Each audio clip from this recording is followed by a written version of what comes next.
Good afternoon, Jacks and Jills. I'm SirDimwi, and this is 3 Minute Meta.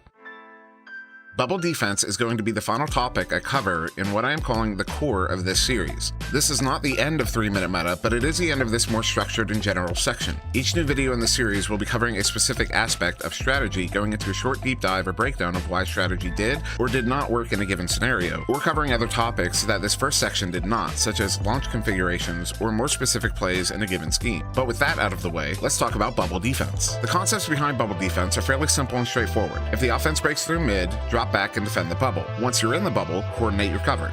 Cover lanes at the edge and cover bodies in the bubble. And most importantly, never leave the goal uncovered. Of course, in simplifying to such a degree, we're ignoring a lot of nuance and more specific strategies. But much like everything else in Echo Arena, the specifics can be innumerable, and the meta, particularly in regards to defense, is still actively evolving. When set up in the bubble, it is common to see the offense hold the disc deep in the neutral zone. Their intent is to draw out your defense. In general, if you have the lead, you can let them sit there and burn the clock down. However, if you are behind, all that time lost is time that you could use to regain the lead.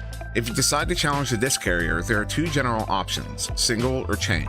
The trade-offs here should be apparent. A single player is more vulnerable and will generally take longer to get back to the bubble, but if they get stuck out, you are down only that one player.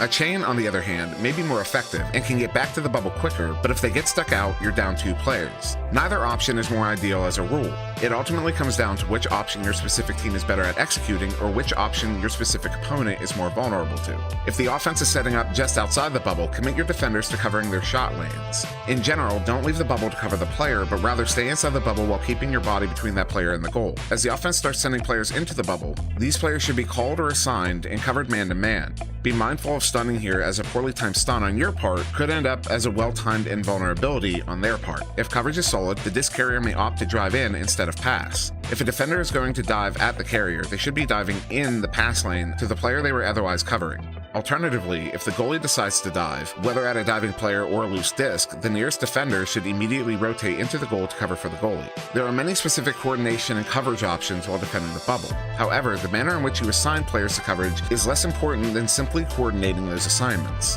As long as you take that first step in coordination, your specific tactics can evolve over time.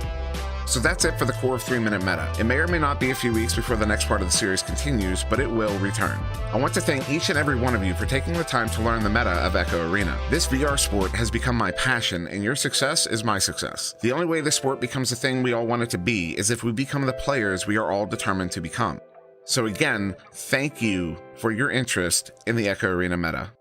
With all that said, I've been SirDimwi. Please like, share, and subscribe, and have a wonderful season.